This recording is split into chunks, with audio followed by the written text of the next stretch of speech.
Okay, we all know that Rotten Tomatoes algorithm is a little flawed.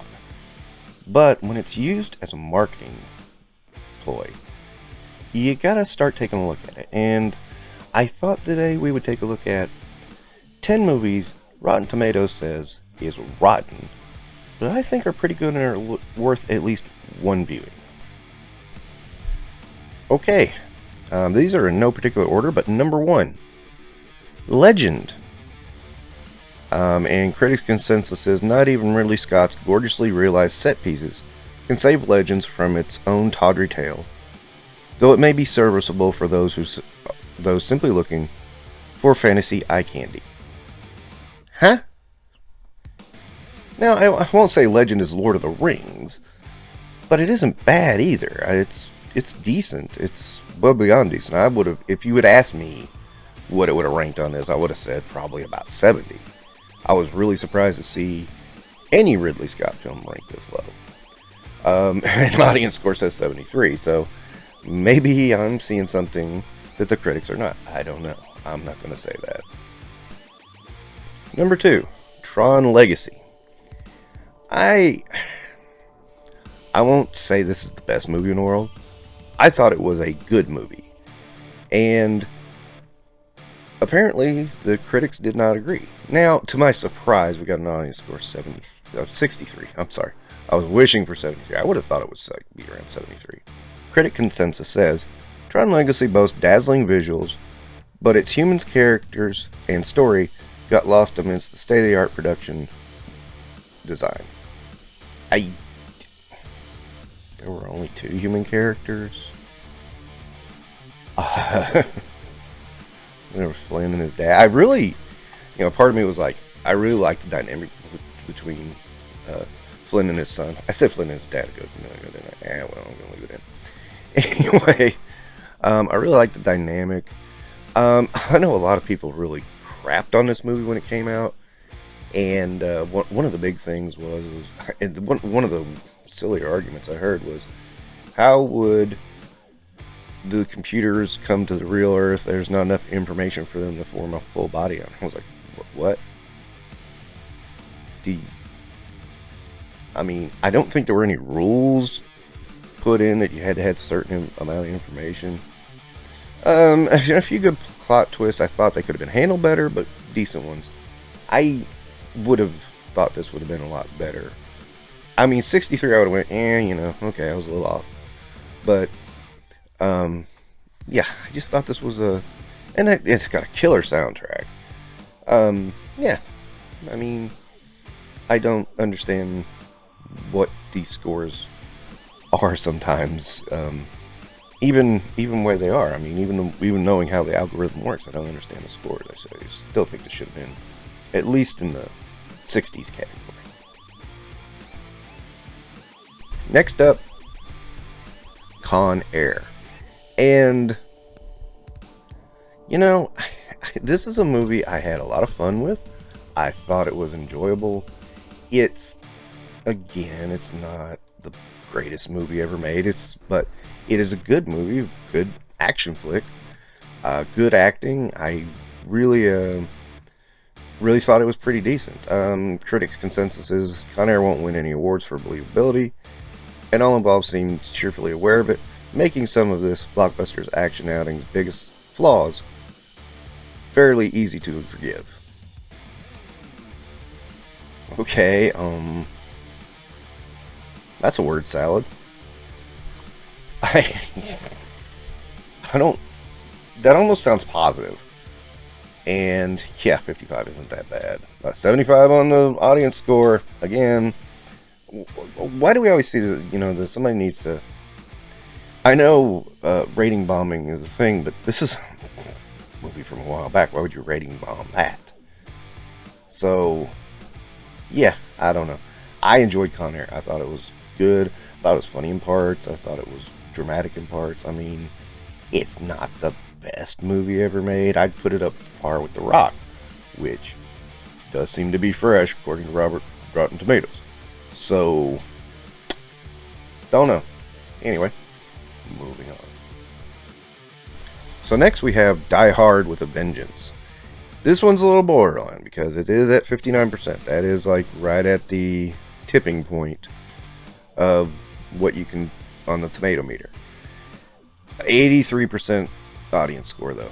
Hard to argue that one. I do think Die Hard with a Vengeance is the weakest of the original Die Hard movies.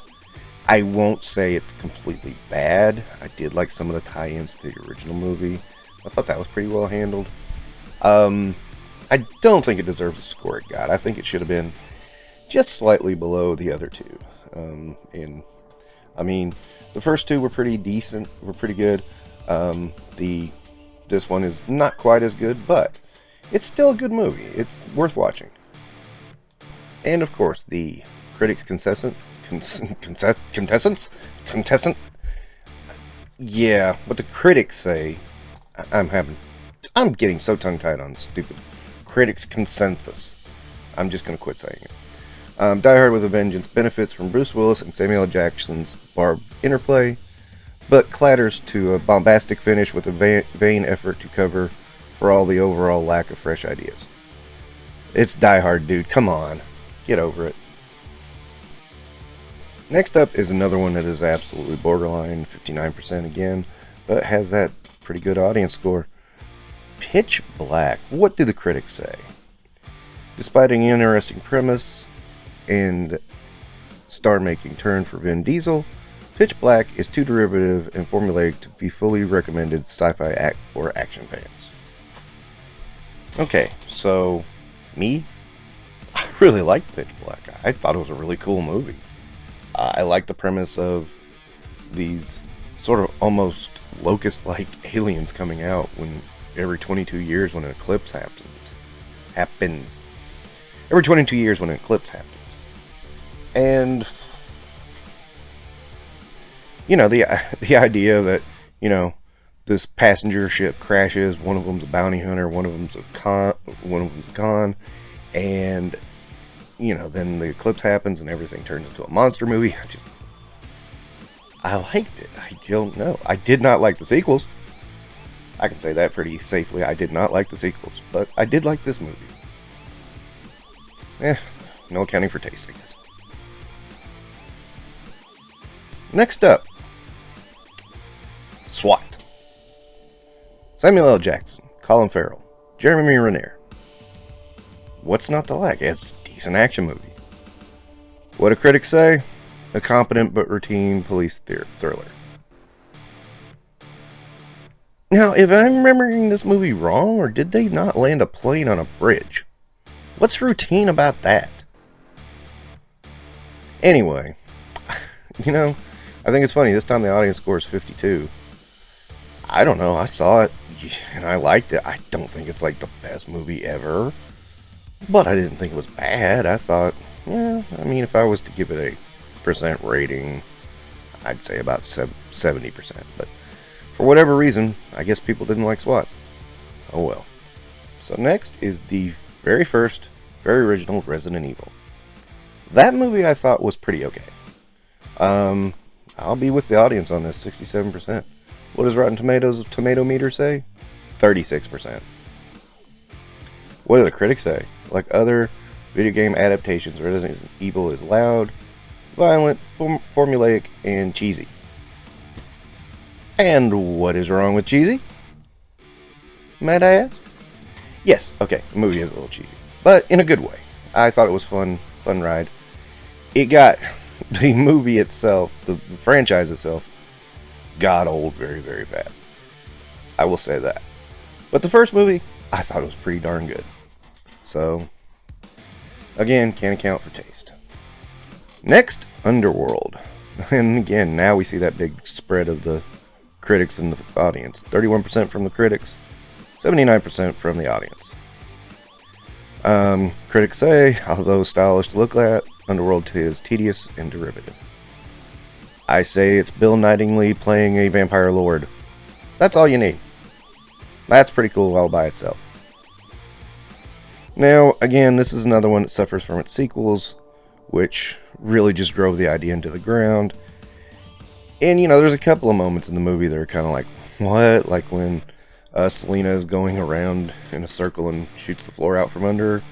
I mean, it's kind of reminiscent of Escape from New York when Snake Plissken used the gun to shoot through the wall, but that seemed more realistic. I mean, bullets going through drywall will weaken it much easier than through a floor.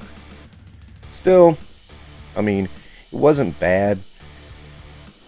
I mean, it could have been much worse, and it was, another decent action flick that somehow gets a bad score from the critics. Next was a surprise to me. Blade. How is Blade a rotten movie? I thought Blade was, everybody says, oh yeah, this really started Marvel on its way to making movies and such, and I'm like looking around and I'm said Blade? Rotten? What? Yes, 57%. Again, 78% score on the audience score, so, maybe the critics had it wrong. So critics say, though some may find the plot a bit lacking, Blade's action is fierce, plentiful, and appropriately stylish for a comic book adaptation. Well, that sounds kind of flattering. This is the part I never get about these rotten movies. Some of the times, the critic consensus sounds flattering, so why are we getting a rotten score? And I know it's the math. It's darn you, math. Math always ruins everything, doesn't it? Especially algebra. What's that joke? Stop trying to get me to find your ex, stop asking why. And finally, possibly the reason for this video is Footloose. No, we're not talking the remake. We're talking the original 1984, giving us Kevin Bacon, who then gets referenced in Guardian of the Galaxy as the greatest superhero of all time because he helped remove the sticks out of a small town's butts. Footloose. I mean, it's freaking Footloose, man.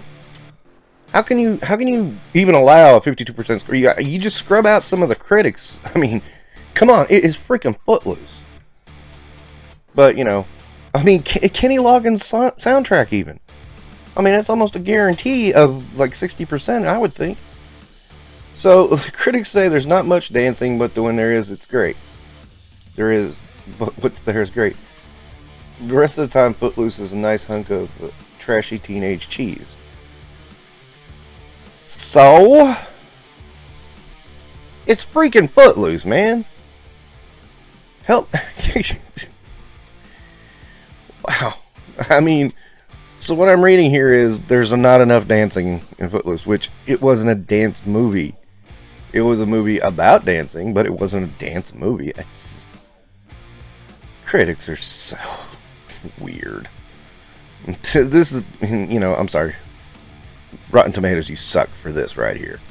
This is freaking Footloose. I mean, this should be at 75. I'll give Rotten Tomatoes credit. I looked up a couple other now classic movies that were not well received at the time. They Live, Escape from New York, stuff like that. Now, they got pretty high scores in the 80s and 90s. I mean, okay. People figured those out. Footloose is just fun. It's not meant to be a totally 100% accurate movie. But it is not a bad movie at the same time.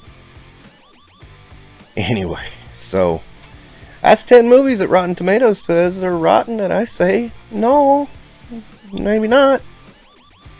You got any movies that Rotten Tomatoes says are rotten that you like? Well, let me know in the comments. It's always fun to kind of dig these up and take a look and try to figure out what in the heck people are thinking. Because like I said, some of these movies, I mean, they should be at least above that 60% mark. Okay, that's going to do it for Infinite Realms. Don't forget to like and subscribe.